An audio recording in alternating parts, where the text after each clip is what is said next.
Good morning. Good morning daddy's. ఈరోజు కొన్ని విషయాలు మాట్లాడాల్సిన అవసరం ఉంది, అందుకే మాట్లాడుతున్నాను. అర్థం చేసుకోవడానికి ప్రయత్నించండి. పూర్తిగా విని కానీ ఏ నిర్ణయానికి రాకండి.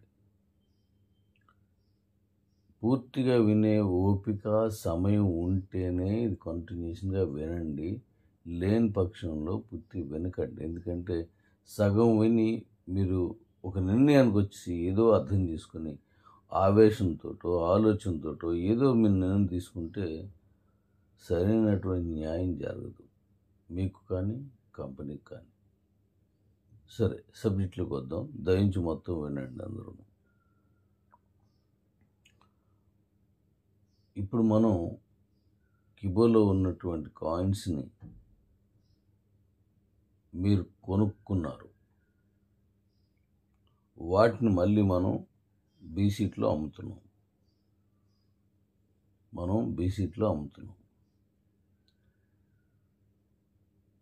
దీనికి అందులో అమ్ముకున్న వాళ్ళకి వారం క్యాష్ ఇస్తున్నాం. దాన్ని వారానికి 2 సార్లు ఇవ్వాలని నేను రెడీ చేసుకున్నాను. బట్ ఈ మై నీడ్స్ పనిలో ఎక్కువగా నేను టైం స్పెండ్ చేయడం వల్ల దాన్ని ఎవరికి అప్పచెప్పేది కాదు డబ్బులకు సంబంధించి.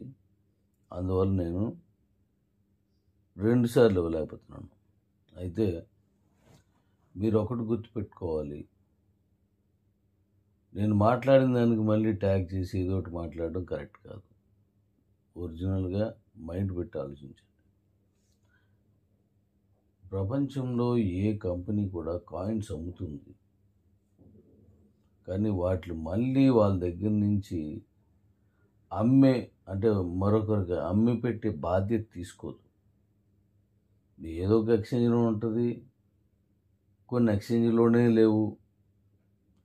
వాటిల్లోకి ఎవరైనా ఒకవేళ ఎక్స్చేంజ్లో ఉన్న వాళ్ళు ఎవరైనా కొనుక్కున్నట్టు లేకపోతే లేదు. ఆ కాయిన్ రిలీజ్ చేసినప్పుడు ఏ బాధ్యత ఉండదు. కానీ మనం ఓ లక్ష్యంతో పెట్టాను కాబట్టి నేను ఆ బాధ్యత తీసుకున్నాను. మనకు ముందున్న 2 ఎక్స్చేంజ్లు మనం అనుకున్నట్టు రాలేదు, కారణాలు అనేకం. అవి మాకు ఇబ్బంది రాకూడదని వాటిలో ఆపాను. ఈలోగా మన ఇండియన్ గవర్నమెంట్ ఇచ్చినటువంటి అనేక మార్గదర్శకాలను అనుసరించి వెళ్ళాల్సి వస్తుంది. దానికి కొన్ని పర్మిషన్స్ కావాల్సి వస్తుంది. దాని మీద నేను దాన్ని ఓపెన్ చేయలేదు. ఇప్పుడు నెక్స్ట్ వీక్ మీకు రెడ్ ఎక్స్చేంజ్లో ఎవరి క్యాష్ ఉందో లిస్ట్ తీస్తున్నాను. అది మీకు ఇలా పబ్లిక్గా చెప్పేసి మీ అకౌంట్లో పంపించేస్తాను. అలాగే ఎల్లో ఎక్స్చేంజ్లో లిస్ట్ తీస్తున్నాను. మీ డబ్బుల్ని ఆ లిస్ట్ తీసి పంపించేస్తాను.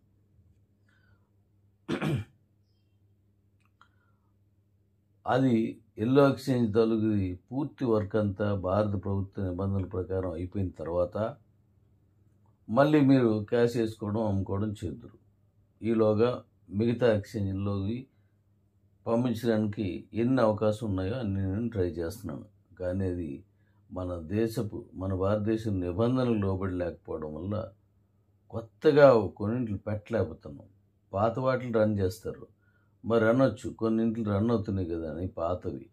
ఇది వరకే ఉన్న వాటిని రన్ అవుతున్నాయి. కొత్తగా మనం పెట్టాలంటే 1,00,000 నిబంధనలు అడ్డొస్తున్నాయి. అట్లా చేస్తున్నాను. సో 2 ఎక్స్చేంజ్లో ఉన్న క్యాష్ నెక్స్ట్ వీక్ నేను మీకు రిటర్న్ చేస్తున్నాను. ఇక బీసీట్లో కొనుక్కున్న వాటిని ఆల్రెడీ కొంటున్నారు, వాటిని చేస్తున్నాం. అయితే బీసీట్లు కూడా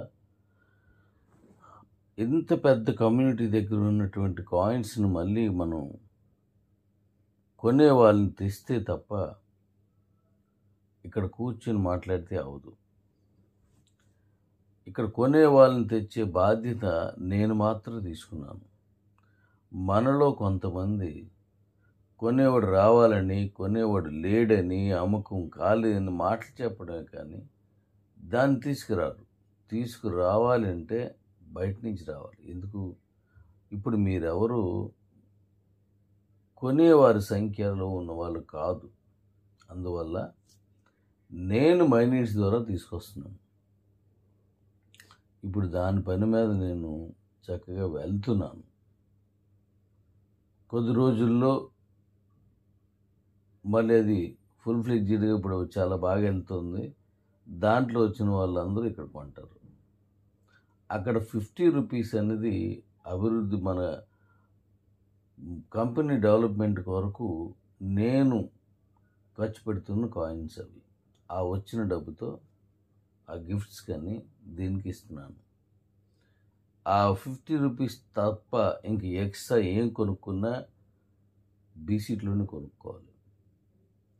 ఇప్పుడు మనకి రీఛార్జ్లు, డిష్లువి ఇలా చాలా ఓపెన్ చేశాను. వాటిల్లో ఇప్పుడిప్పుడే పెరుగుతుంది. ఇప్పుడు కొత్తగా నేను మళ్ళా ఈ నెలలో ఎక్కువ కాయిన్స్ వెళ్ళిపోయే విధంగా నేను ఇప్పుడు మళ్ళీ వేరేవి తీసుకొస్తున్నాను. ఎగ్జాంపుల్కి ఫ్లైట్ టికెట్స్, అక్కడ చాలా ఎక్కువ ఈ రివార్డ్ పాయింట్స్ వెళ్ళిపోతాయి. నెక్స్ట్ హోటల్స్ చాలా ఎక్కువ వెళ్తాయి. బస్ టికెట్స్ చాలా ఎక్కువ వెళ్తాయి. అలాగే మూవీ టికెట్స్ చాలా ఎక్కువ వెళ్తాయి. ఇది కాకుండా మీ సేవ లాంటివి ఇప్పుడు చేసిన దాంట్లో ఇంకా చాలా మార్పులు చేసుకొస్తున్నాను. వాటన్నింటిలో వెళ్ళేలాగా దీన్ని డిజైన్ చేసుకెళ్తున్నాను. నేను ముందు నుండి చెప్పినట్టుగా ఇక్కడెక్కడ మన దగ్గర ఉన్న కాయిన్స్ చాలు. అమ్మేవాళ్ళు మీ అందరూను, కొనేవాళ్ళు తెచ్చేవాడిని నేను ఒక్కడినే.